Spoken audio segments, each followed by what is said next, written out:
Ho ho ho, eh? You know, Christmas for us is family time, and I suppose the key to it all is church in the morning and then Christmas lunch. And of course our garden supplies that. Let's see what kind of fresh vegetables we can find. Wouldn't be Christmas lunch, would it, without parsnips? And it's not easy on this land. It's quite heavy soil and rich, and canker can be quite a problem, and so you need to look for a variety which says resistance to canker, and you need to get the spade very well down because the roots go right in. Ooh. There we are. Oh, it's not bad. So there we are, a nice parsnip to roast, and it's had a degree or two of frost, so that should be nice and sweet. Here in the polytunnel I've got 4 different kinds of carrots to add some variety to our lunch. These were sown the first week in August, and in a perfect world, and perhaps I should say next year, then I'll sow them just a week or 2 earlier, I think. So that's yellow, and this one is white. Actually, the yellow one is very sweet, but there are those amongst us, like my brother, who I'm afraid only likes the traditional. And just look at those. They'll be lovely young bunching carrots to eat. Look at that.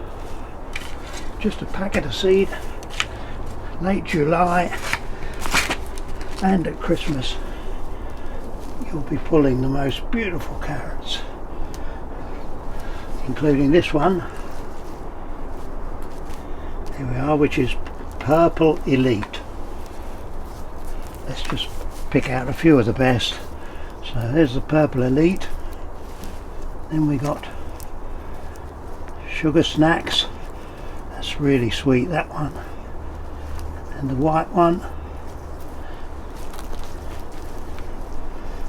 And then the yellow. All perfectly clean. No pests or disease on those with the late sowing. Basic ingredient of every Christmas lunch must be sprouts, mustn't it? And with today's modern F1 hybrids, they're fantastic. Everyone is really tight, and you've just got to snap them out.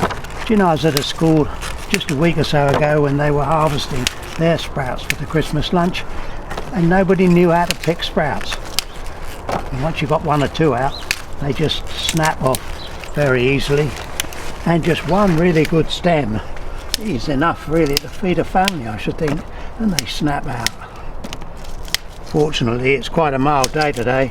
I've done this when they're covered in frost, and boy, that's a pretty miserable job, picking sprouts with everything frozen and your fingers feeling as if they're dropping off. This is a variety called Brilliant. There's another one called Maximus, which is pretty good, and one called Trafalgar. You just need a really good F1 sprout.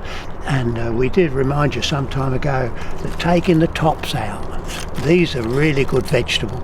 And once you've snapped those out, it puts the energy into the sprouts lower down. And additionally, you'll find the pigeons are much less likely to come down onto your sprouts if you've taken those tops out. As a bit of an alternative to sprouts, we now have really nice purple sprouting broccoli, which will start to turn in at the end of December and early January. You need to look for a variety called Rudolph. If I just cut that out, there we are, there's a lovely piece. And these little side shoots can all be snapped out if you've got a fair number of people. If I go right down, that piece for example will make a really lovely green vegetable.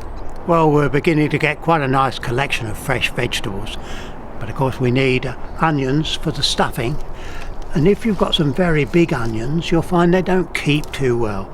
And if you've got a really good specimen with the roots just starting to grow, I'd pop that up and save that for seed. If they're growing a bit of green from the top, well then you can chop that off and pop it into salad. But mostly it's just the ordinary ripened onion ready to go with the sage and the parsley for the stuffing.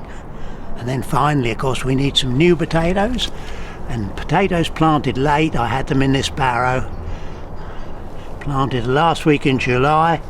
Here's the variety Maris Pear, and you'll have some really beautiful new potatoes coming out of clean compost. There we are. I need to dig about and find some more in there. So we're potatoes, parsnips, parsley and sage, the sprouts, the purple sprouting, mixed colours of carrots and onions. All that from a few packets of seeds and 1 or 2 tubers of potatoes planted again in late July.